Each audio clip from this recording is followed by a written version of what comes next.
అంగన్వాడీలు మహిళల్ని అతి దారుణంగా పోలీసులతో చితక్కొట్టించి వాళ్ళని జైళ్ళల్లో పెట్టి వాళ్ళు అడిగింది ఇవ్వకుండా, అంటే వాళ్ళు అడిగింది కాదు, మనం ఇస్తానన్నది, మనం ప్రామిస్ చేసి పదవిలోకి వచ్చినప్పుడు ప్రామిస్ చేసింది ఇవ్వకుండా నిన్న అర్ధరాత్రి మామ అనిపించి జీతం పెంచుతాం, కానీ ఎప్పుడు పెంచుతాం?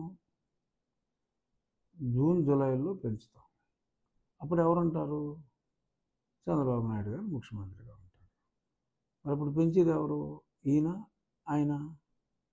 సో వాగ్దానం చేసింది పెంచుతారన్నప్పుడు ఒక 2 నెలలు ముందిస్తే నష్టం ఏంటి?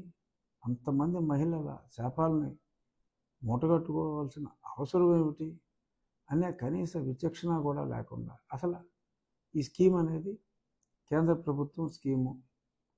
To my knowledge or to anybody's, నడక మీద తలకాయ ఉన్నవాడు ఎవడైనా కూడా చెప్పేది రాష్ట్ర ప్రభుత్వానికి ఇదిగో ఇలా నేను తీసేస్తాను అని చెప్పి హక్కు కూడా లేదు.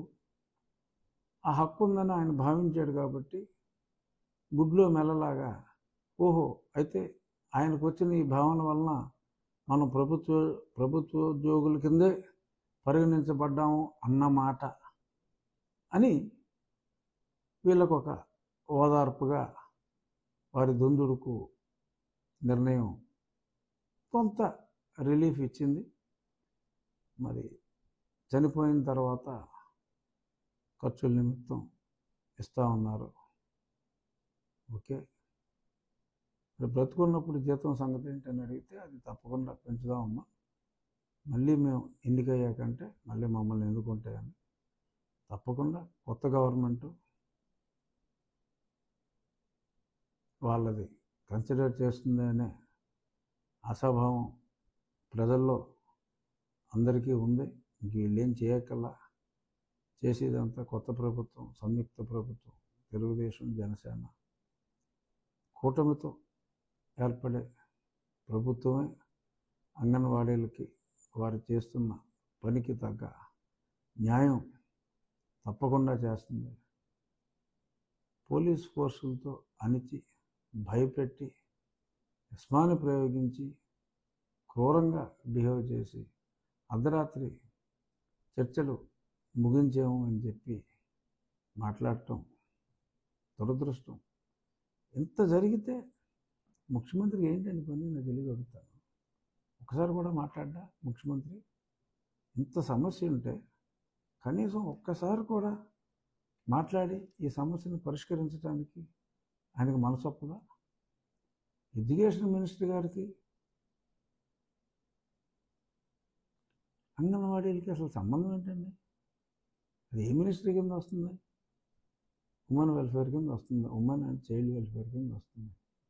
సత్యబాబు గారు మహిళా శాఖ, ఎడ్యుకేషన్ గురించి ఏమో ఇంకోటి మాట్లాడతాడు, మహిళా శిశు సంక్షేమ శాఖ గురించి సత్యబాబు గారు మాట్లాడతాడు.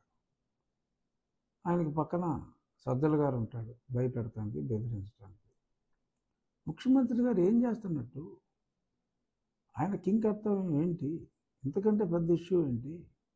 1,00,000 మంది మహిళల జీవితాలతో ముఖ్యమంత్రి చెప్పొచ్చుగా ఈ మాట.